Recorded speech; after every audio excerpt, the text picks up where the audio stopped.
Pare, respire fundo e ouça. O que você faria se no meio do voo recebesse a ordem de ir atrás de um alvo que não pode ser abatido, que desafia a física e que de repente é classificado no seu radar como um objeto sólido do tamanho de um jumbo? Em 1986, o Brasil se tornou o único país do mundo cujas autoridades admitiram publicamente que seus céus foram invadidos por OVNIs. Este é o áudio real da noite em que caças da Força Aérea Brasileira foram humilhados por uma inteligência desconhecida. Fique neste vídeo por mais de 10 minutos para desvendar os movimentos impossíveis, a falha dos instrumentos e o medo do piloto. Clique no like e inscreva-se para entender o maior mistério militar da ufologia brasileira. No dia 19 de maio de 1986, os céus brasileiros foram palco de um dos eventos ufológicos mais importantes do mundo.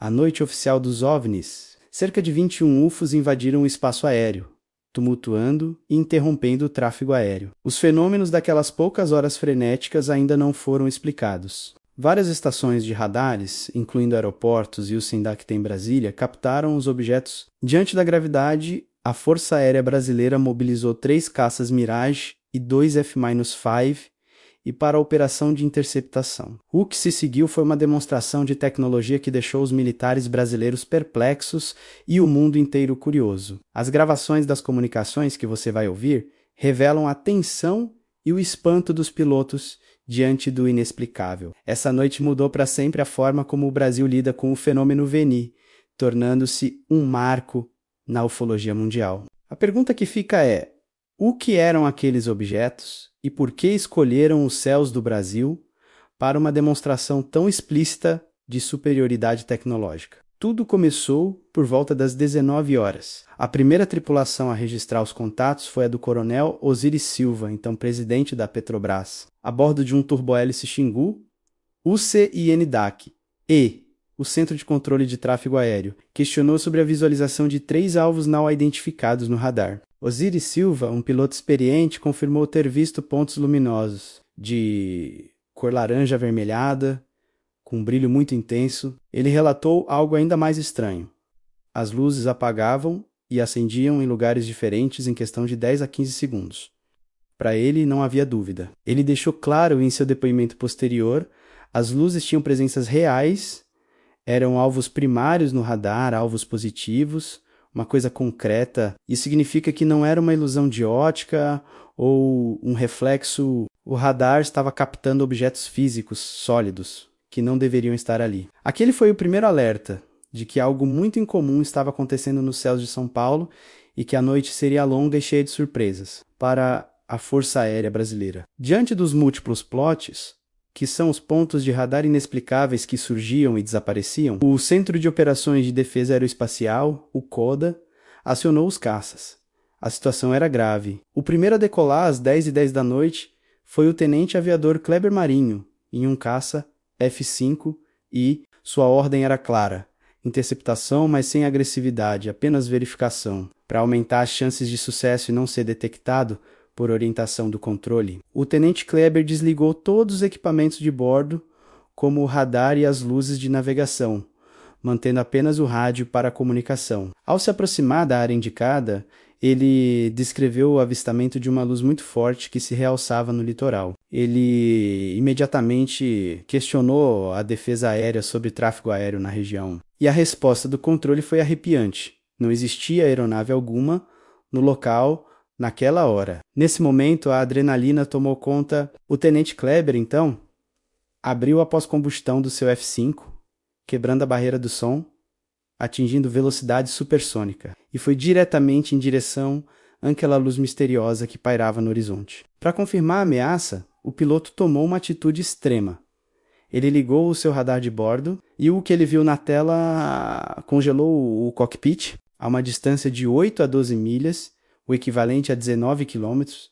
Um alvo apareceu na tela, confirmando a presença de algo sólido na minha frente, como ele mesmo relatou. Mas o mais chocante ainda estava por vir. Ele contou: o radar indicava um objeto de cerca de 1 centímetro na tela, o que, pela escala, significa algo na envergadura de um avião jumbo, que tem cerca de 64 metros. Imagine o espanto de um piloto de caça ao se deparar com um objeto não identificado, gigantesco, parado no seu caminho. O alvo, ao perceber a aproximação do caça, não fugiu para frente. Ele simplesmente parou de se deslocar na direção do F-5 e começou a subir numa velocidade impressionante. O tenente Kleber seguiu até cerca de 30 mil pés, quase 9 mil metros de altitude. A adrenalina era o único combustível que o mantinha na perseguição. Ele estava diante de algo que desafiava todas as regras da aviação, que conhecia. Os objetos não apenas eram sólidos,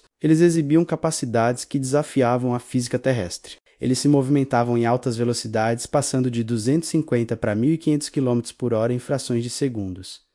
E não era só isso. Eles faziam curvas em ângulos retos, de 90 graus, em altíssimas velocidades, uma manobra impossível para qualquer aeronave convencional, que se despedaçaria com a força G.